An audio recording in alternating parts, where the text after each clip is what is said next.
د زړه درزا نه به نغمې د انقلاب جوړوم ستا د ظلمونو د قصو نه به کتاب جوړوم حلالوي چې مې په پټه خوله په پسو چړو دغه نظام نه به د خپل ځان نه قصاب جوړوم ډېر ښه ډېر ښه زبردست چې د رحمت شاه ساحل صاحب په دغه دوو بیتونو باندې چې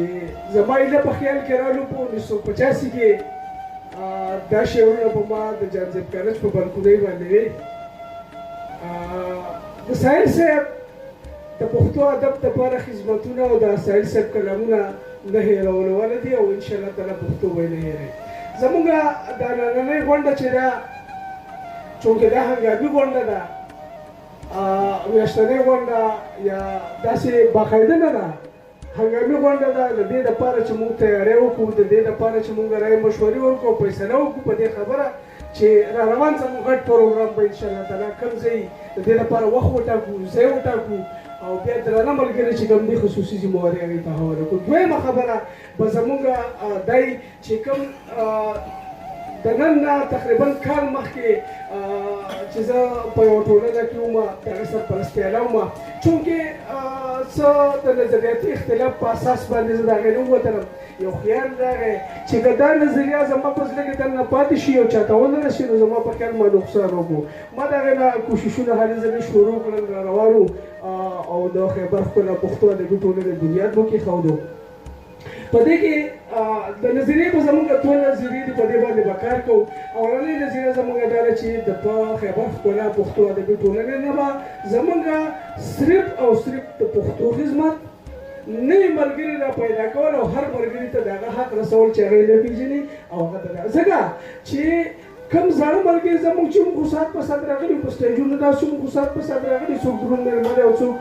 صدر دی دا خو موږ کړي دي دا نور هلکان چې کوم دي دوی ته به دا ځای کړ د دوی چې کوم حق دی چې هغه دوی ته میلاو شي په دې نظریه باندې ما دا ټولنه جوړه کړه او په دې کې چې کومو ملګرو که زه د قرار مدرس صاحب خبره وکړم خصوصي د ډېرو ملګرو به ووایم خو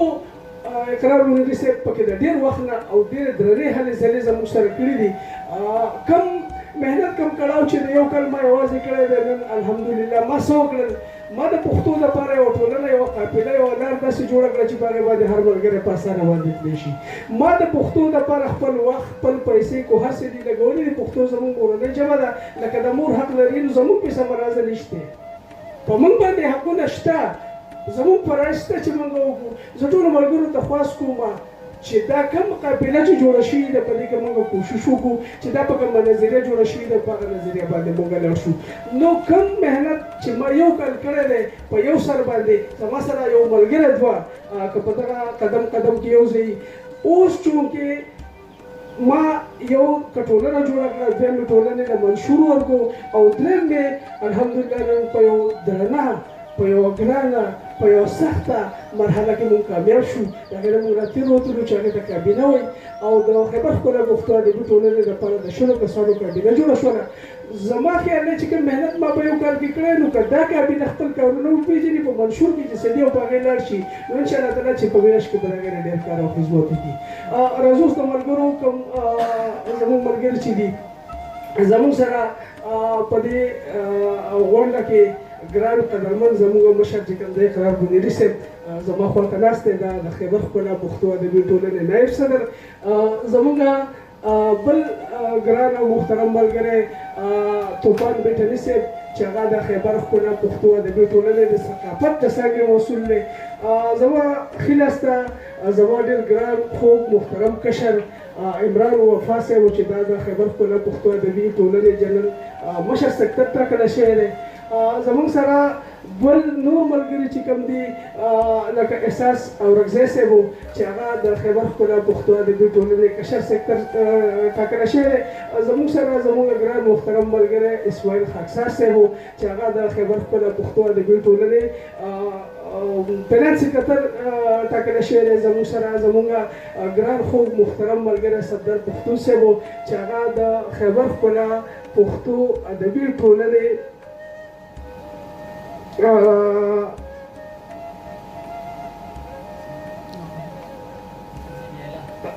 منتظمانه ټاکلی شوی دی. بخښنه غواړم ځکه چې دا تنظیم چې دی نو دا منډل هم چې جوړ کړی دی بیا دوباره مې ملګرو ته اړولی نظر یې ورته اړولی دي خو بهرحال څه ملګري داسې دي چې هغوی د کارونو په وجه باندې رارسېدلي یا څه ملګري داسې دي چې هغه که په لاره باندې را روان دي. نو انشاءالله تعالی زمونږ کوشش به دی دا خبره په ټوله پاکه په دې وجه باندې کوو چې زمونږ را روان کم ملګري چې دي کم نوی نسل چې دی کم نوي هلکان چې دي زلمیان چې دي چې هغوی ته یو داسې لار ملاو شي لار ورته ورکړی شي چې هغوی په هغې باندې په ازاده باندې تله شي د اصولو په اصلي شکل کې یو داسې لار ورته پاتې شي چې هغوی ته په هغې باندې تله اسان وي او که هغه په هغې لاره باندې روان شي نو چې هغوی کال 2 کاله 3 کاله 4 کاله پس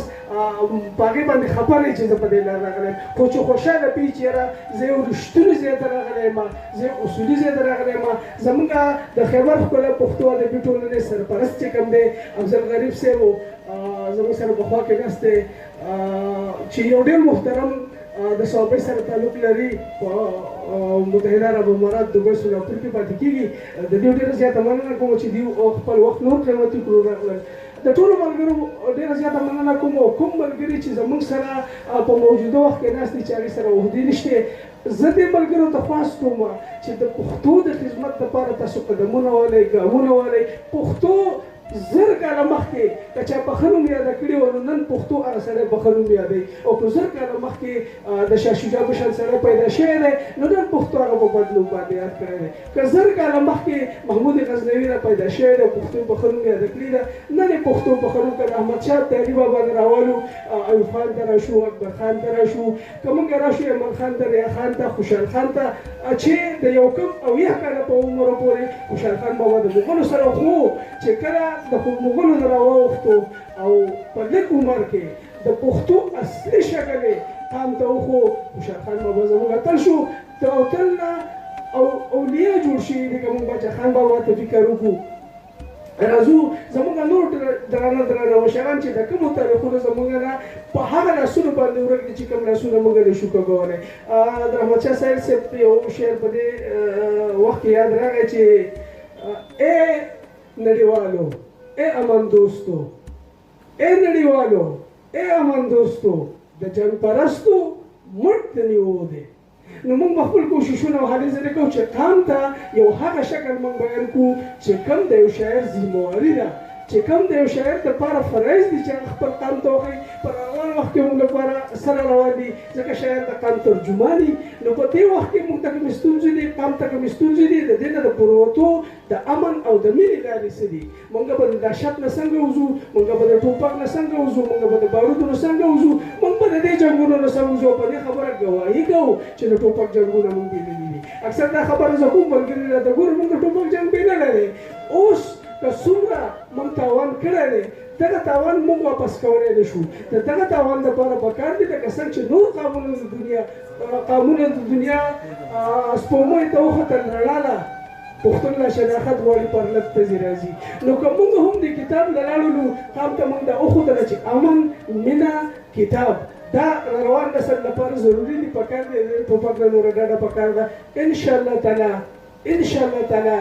چې پښتانه زلمیان چې کوم دي را روان نسل چې کوم دی امید دره به دی چې دا به ښه طرف ته لاړ شي او پښتون به په یو داسې شکل یو داسې نمونه کې ښوده غواړي لکه کوم چې په پخواني وخت کې زموږ مشرانو. او زه یوه خبره خصوصي کول غواړم ټولو پښتنو ته خصوصا چې کوم لیکوالان دي چې د پښتو د خدمت لپاره راپاسې راوځئ د پښتو خدمت وکړئ. خو